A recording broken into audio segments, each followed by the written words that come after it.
information on all of our upcoming events or to book online, click on the Book Now tab on the Elephant and Castle website at www.elephantandcastle.com.au. www.elephantandcastle.com.au.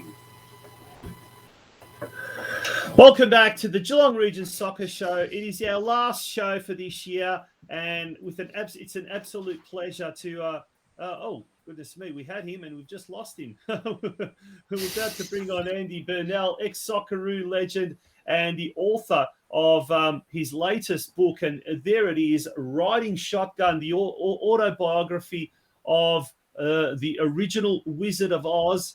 And there we go, and we have Andy joining us live here on the Geelong Region Soccer Show. Andy, a very, very warm welcome to you. How are you? And thank you for joining us here on the Geelong Region Soccer Show. I'm good, thank you, guys. Can you hear me okay? Absolutely, yeah. Loud and clear, Andy. Yeah. Thank you. Thank you for having me on, and thank you to Mario for making it happen. It's a pleasure. You know, it's an opportunity to further discuss football in the country and talk about my autobiography. And part of writing that was remembering the history of football in this nation, and for a while now we've forgotten about the trailblazers and the pioneers that created it, on and off the pitch, and that's what I plan to do, and I'm enjoying being back in the football space. Yeah. Now, Andy, tell us how did the idea or the concept of writing a book come about? Because this is the first time you've actually written one, and it's an autobiography to boot. What were some of the advices that you were given, or the inspiration that you fed off? But more importantly, how did you arrive at the idea of writing a book? I look for 10 years now. People have, I've told close friends and people around my circle of my journey, where it began in Canberra, of Spanish, the son of Spanish immigrants, and ending up with David Beckham, as his manager, and being part of that massive deal for him transferring to Real Madrid.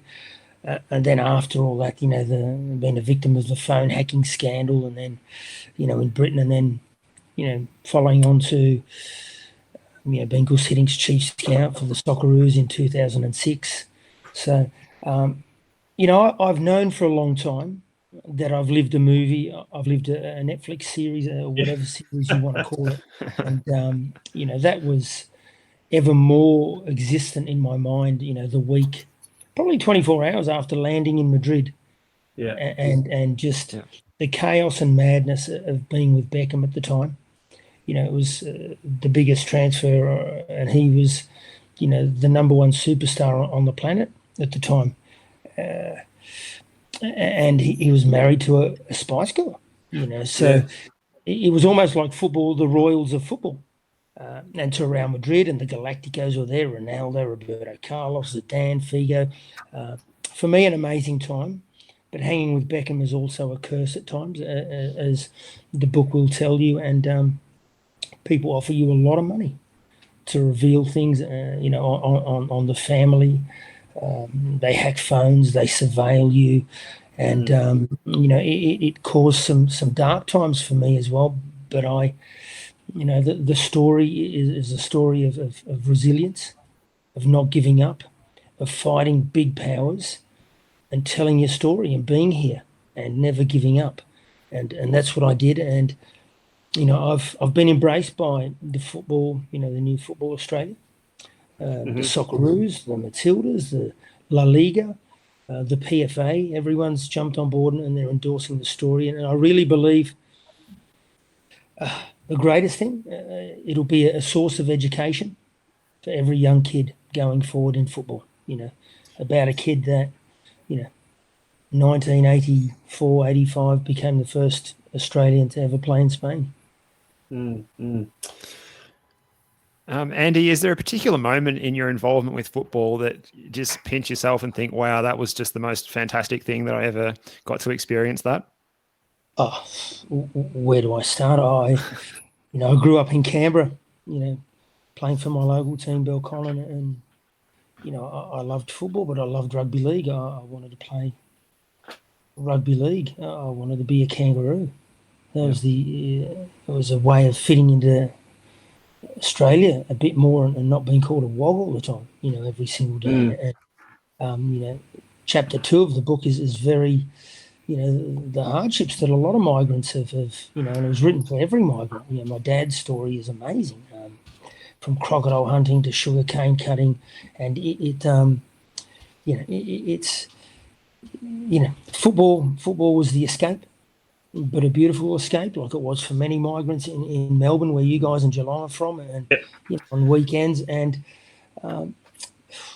there's too many to mention. I mean, you can start from being the youngest ever Olyroos captain in 1984 to playing for the Socceroos, to Brian Clough signing me for Nottingham Forest, to playing back at Sydney Olympic and winning the national title with them. A few years later, running out at Wembley Stadium in a playoff final, 80,000 people. You dream of playing at Wembley. Gosh. As a kid, you're watching Craig Johnston, on the box at Wembley. You see the pitch, the stadium, and man, and one day you're running out on it. It's insanity. It's but for me, I always had, growing up in Australia, I had a couple of posters on my wall. Viv Richards, Leeds United, and Diego Maradona. But there was something about stadiums around the world that captivated me. The San Siro, the Bernabeu, Wembley Stadium, teams, Man City, Elland Road, Leeds United, Old Trafford. And I wasn't the greatest Socceroo. I wasn't the worst, but I was the first at a lot of things. The first to play in Spain, the first to play in Spain and England, the first to captain an English club ever. From all the Socceroos that have been there, the first to do that at any level. And, they're things that I'm very proud of. There's so many, my friend, that the list is endless. And it's, I suppose every day when you can play is a blessing. I'm an older man now and I can't play anymore. And I've got a knee that I shouldn't have even played one game on, after being born. After my birth, my left knee was not good, Really? There you go. And I was told by doctors that I would never be able to even walk without pain. But I've had pain every single day, and just a career on one leg.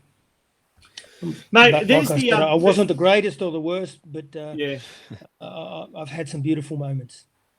Yeah, as we just saw there, we had the back sleeve of the book there as well, and we'll try and bring that up again. And where are we? There we go. It says there, Riding Shotgun is an extraordinary, honest, and raw account, which, much like Bernal as a player, leaves nothing out in the park. But ultimately, it is a standout tale because it is a story of resilience, hope, redemption, and love.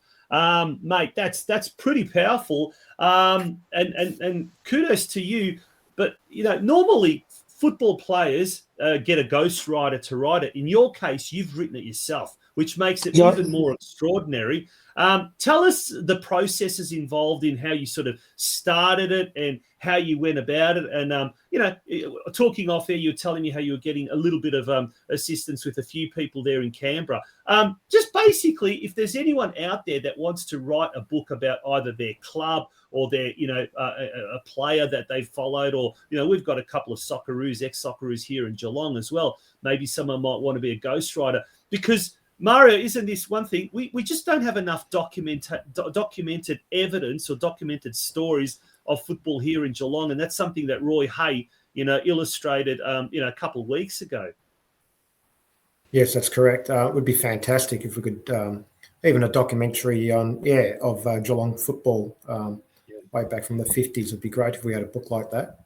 Yeah, Andy, what's your advice to embark on a project like that? Look, I think sometimes as ex-footballers, as footballers, you put into a category, you categorise into, dumb old footballers, that's all they know, what to do, how to do. And no, my father was an intelligent man that unfortunately wasn't able to go to school, but he was an intelligent man. He did poetry. He wrote. He loved music. He sang. And I think I've inherited, a lot of that flow. And I had never written a book, but I had a book in my head. It was in there every single day. And if you have a book in your head and you don't release it, it's a torture every day. And I just needed this book out. So I'd never done that before. A friend of mine, Russ Gibbs, who's a commentator down here for the MPL, good guy. He's done some stuff on the W League and for Fox Sports. I said, I'm going to tell you the story. I'm going to tell you my whole story. Good, bad, everything. Because if you're going to tell your story, let's put it all on the table, because I want it to be an education and lesson for those coming through next. And it was quite simple in the end. I said to Russ, I haven't written a book. And he's a journalist, marketing guy, and he'd written a couple of books. So we laid out a plan, 10, 11, 12 chapters. This is how we're going to do it. I had the idea that my first chapter would be the same as David Beckham's first chapter in My Side, his autobiography. So my side, his one is going into Madrid through his eyes, and Riding Shotgun is going into Madrid chapter 1 through my eyes. And then second chapter goes into, that's where the Riding Shotgun comes into it. Yes. Yeah. So being born in the pennies dropped. So, I'd been stewing on a name, a title for the book for a while, and my wife will tell you I put things up on the fridge, and just one day I was writing the book. I was writing second, third chapter growing up in Canberra, hunting a lot with go hunting a lot, shotguns as a kid with my dad, in the bush around here, and shotgun was in my mind. It was resonating a lot, and then riding shotgun, I rode shotgun with Beckham, and that was it. It was like bang, and the name resonates, And I did ride shotgun with him. No one else has ever been in that position, and then in a conversation with Benita Merciades, who used to be the CEO or manager of the Socceroos, and she ghost wrote Frank Farina's autobiography. And we got talking, and I said, I'm writing my book, Benita. And for me, it was really I knew it. I had it in my head, and it just used to flow and flow. And I'd be up till 1, 2, 3, 4 in the morning, and I'd be on this, this laptop at 3, 4, 5 in the morning, nights of just recounting. And the funny thing is, I've written about, this book is about 80,000 words. I've left out about 70,000 that I had written as well. So it's kind of like I've got a lot of side stories from, how many Ronaldo parties can I tell you about? So I've told you the main one, but there's a lot of side stories, and riding shotgun was, it covered a lot of things. It was riding shotgun with my dad as a kid when I'd go hunting. It was riding shotgun with Beckham. It was, after football, as an agent, the first client and the first kid I ever managed, recruited, represented was Tim Cahill, arguably the greatest Socceroo ever. And I rode shotgun with him. Rode shotgun with Tom Rogic, did all his Celtic deals. Rode shotgun, took Carl Valeri to Inter Milan. Wow. So very blessed, very blessed. Had my downtimes as well, with addiction. But I'm here, and if you read the book, I shouldn't be here because most people would be dead. But I'm here for a reason, I believe. Yeah. Now, it's a fantastic tale. And I was just going to, sorry, before we go on, Steve, I've just popped it in the comments section, www.fairplaypublishing.com.au. The book retails for $34.99, well worth every single cent. That's for sure. And there are other fantastic football books in Fair Play Publishing on that Fair Play Publishing website as well. So, do yourself a favour, especially in these times of, lockdowns and people being unable to work. There's some brilliant books, some recent books as well. Be My Guest, Football Superstars in Australia. That one's also come out. Stories of Pioneers of Women's Football in Australia. That was Dedicated Lives, and that retails for $29.99. All these books are available on the Fair Play Publishing website. Now, we're going to be giving away 3 copies shortly. We'll be putting up a question, multiple choice question, and there is Mario holding that. And we'll be putting that up very, very shortly. But before we do that, Steve, you've got another question you wanted to ask?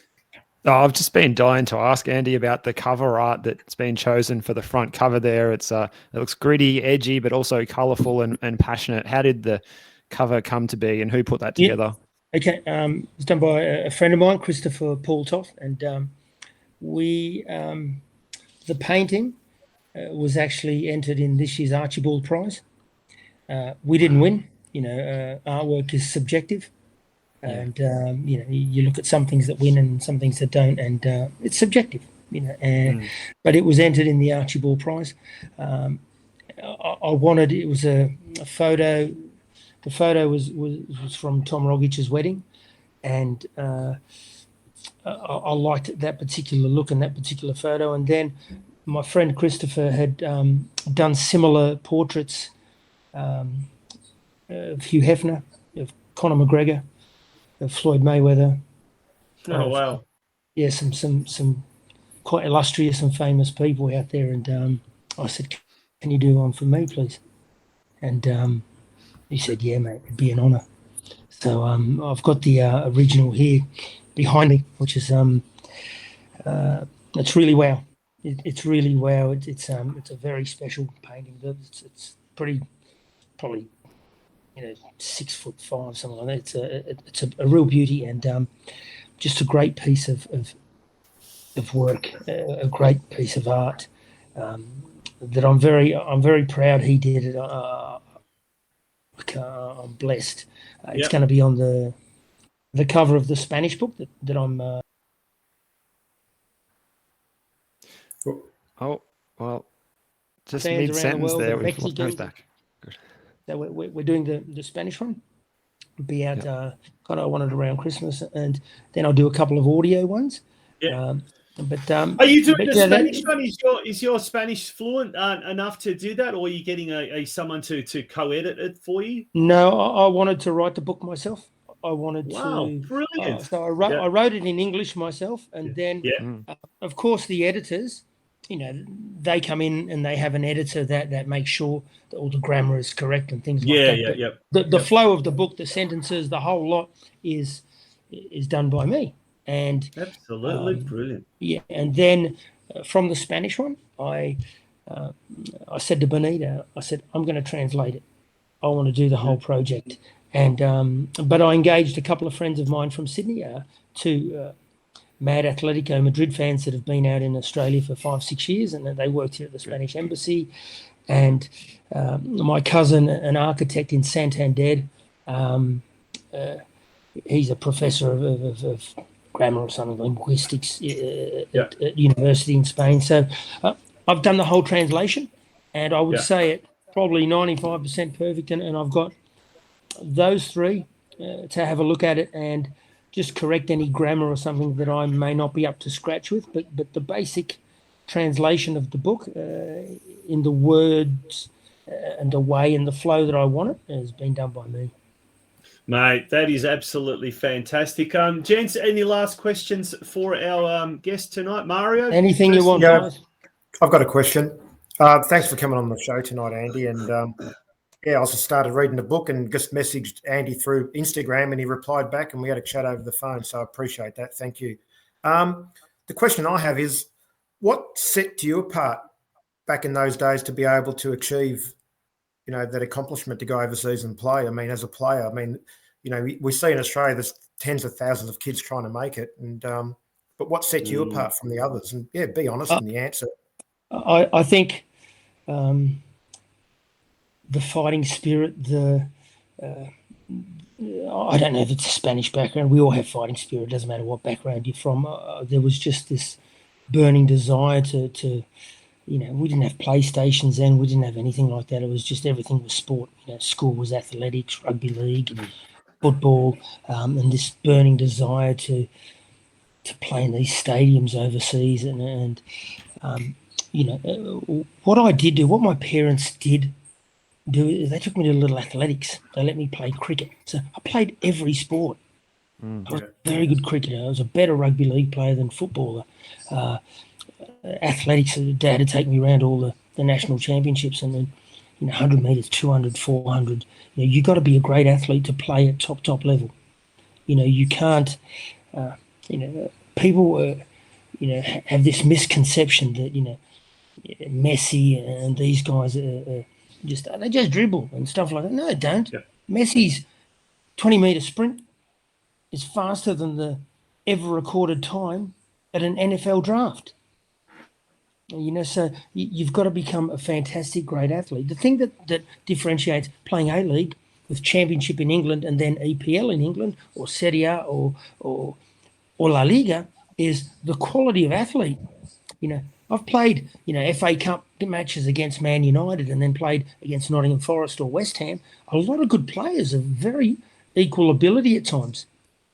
But the ones that play for Man United and PSG and for Brazil and Argentina at the highest levels, they're the best athletes amongst those very good players. It's natural selection. Yeah, That's what it is. So you've got to become, great warriors. I think the past 10, 15 years, the coaching and curriculums here have destroyed our nation. We don't want to go to war anymore. We don't want to fight anymore.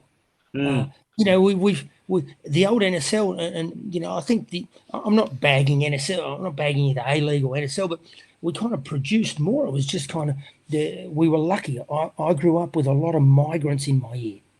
As a 12, 13, 14, 15, a lot of migrants that came over that had played football in Europe, and they would teach you little, the things of the street, the viveza, they call it in South America and Spain.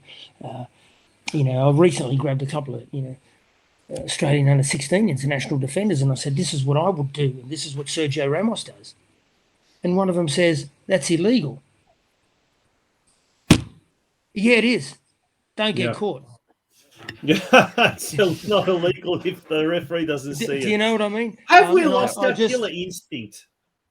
So there was a killer instinct, and it was a boy, Mario, that by 18, 19, 20, I'd had 7 operations on a left knee, with hundreds of holes drilled into it.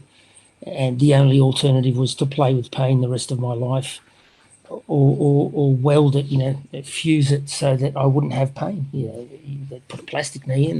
The technology wasn't great then anyway, and you can't play. So it was on one leg and just a burning desire. And, I think later on in life, you kind of, it affects you, to a certain extent, the sacrifices you make, the going overseas. There's no messenger, there's no WhatsApp, there's no mobile phones to talk to mum and dad. Yep. You go overseas, you put on a plane, you land at a club, you sign, you go to a room that's no bigger than a prison cell. You watch a Spanish TV that's fuzzy. You've got to put a coat hanger in it to fix the coverage. But it's a kid's dream, and the thought of playing, at the Bernabeu Stadium far outweighs all the negativity. But then 25, 30 years later, your dad passes and you ask yourself, well, I've lived 20 years away from my dad. Was it worth it? So the beautiful game is the beautiful game, but not all the time.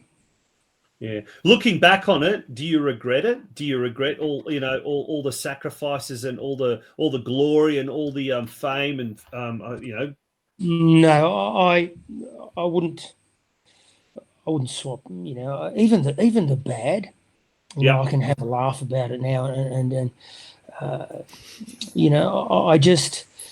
I've lived a life that very few have. Very few live, that riding shotgun life, that James Bond life, hanging out with SAS commandos and Fidel Castro's intelligence units, in Madrid and playing at Wembley Stadium, winning a national title here with Sydney Olympic, playing for the Socceroos. I wish I'd have played more, but my knee, I was a 100 capper, but my knee wouldn't allow it. So, I don't want to seem ungrateful. I did what I did, played for the Aussie youth team, came through the AIS. Very blessed, grateful. It's had its toll, but I wouldn't change anything. I'm happily married now. I've gone through my dramas. I have a lovely daughter, a granddaughter. My son-in-law is one of the best UFC fighters on the planet. So just backing him with his career now. Yeah. Well, I tell you what, mate, next year when Cryo Soccer Club opens its lavish new facility down at Hume Reserve, Mario, I reckon bringing Andy Bernal down to have a sportsman's night would be an absolute fantastic night. This would be, and this, I mean, I'm mesmerised just by listening to a snippet of your career, but can't wait to read the book. And that book, by the way, $34.99. A small price to pay for an insight into what, as you said, a James Bond lifestyle. That's available at fairplaypublishing.com.au. Steve, we'll leave it to you. Any last questions? Well, we've got a question to ask our audience, if I'm correct, Tonci. Well, shall we do that then? Okay, let's put that question up on the screen there. It's a multiple choice question, and if you can get the first three that send us an email, we'll get a copy of Riding Shotgun. So, what year did Corio Geelong United merge with Northern Suburbs to form the club now known simply as Corio Soccer Club? Was it A, 1991, B, 1994, C, 1989, or D, 1992? So 89, 91, 92, or 94. Email your answers to communitysportsmedia@gmail.com. That's communitysportsmedia@gmail.com. The first three correct answers will receive a copy of the fantastic new book by Andrew Bernal, Riding Shotgun. And when you send us that email, we'll get in touch with you how you best can pick up a copy of that book. Now we'll pop that email in the comments section, communitysportsmedia@gmail.com. That question again: what year did Corio Geelong United merge with Northern Suburbs to form the club now known simply as Corio Soccer Club? 1991, 1994, 1989, or 1992? Good luck, folks, and start sending that email. Andy, once again, wishing you all the very, very best with the book itself. Thank you so much for coming on our show and making our last show of the year such an auspicious occasion. Thanks to your fantastic tales, and we look forward to speaking to you and maybe seeing you in the new year. Oh, definitely. Put me down for that. I'm planning to do an Australia-wide tour, but Melbourne and Geelong, two really important places for football in this nation, and I would love to go down and see you guys and spend time with Mario's fantastic club and help you guys out and do an event. I've done a few around here already at the O'Connor Knights Croatian Club, and just really, really great nights, empowering and inspiring, all the kids. So I just want to thank you for having me on. And, I don't say it lightly. It's getting good reviews around the world, and it would be for parents out there, do yourselves a favour, buy it for the kids for Christmas. It's the greatest football education you can give them this year. Absolutely. Absolutely. On that note, Andy, thank you very much once again for joining us. Thanks, guys. Thank you. That was Andy Bernal, former Socceroo legend. Mario, thank you very much for organising that. Really appreciate that. It is a great little chat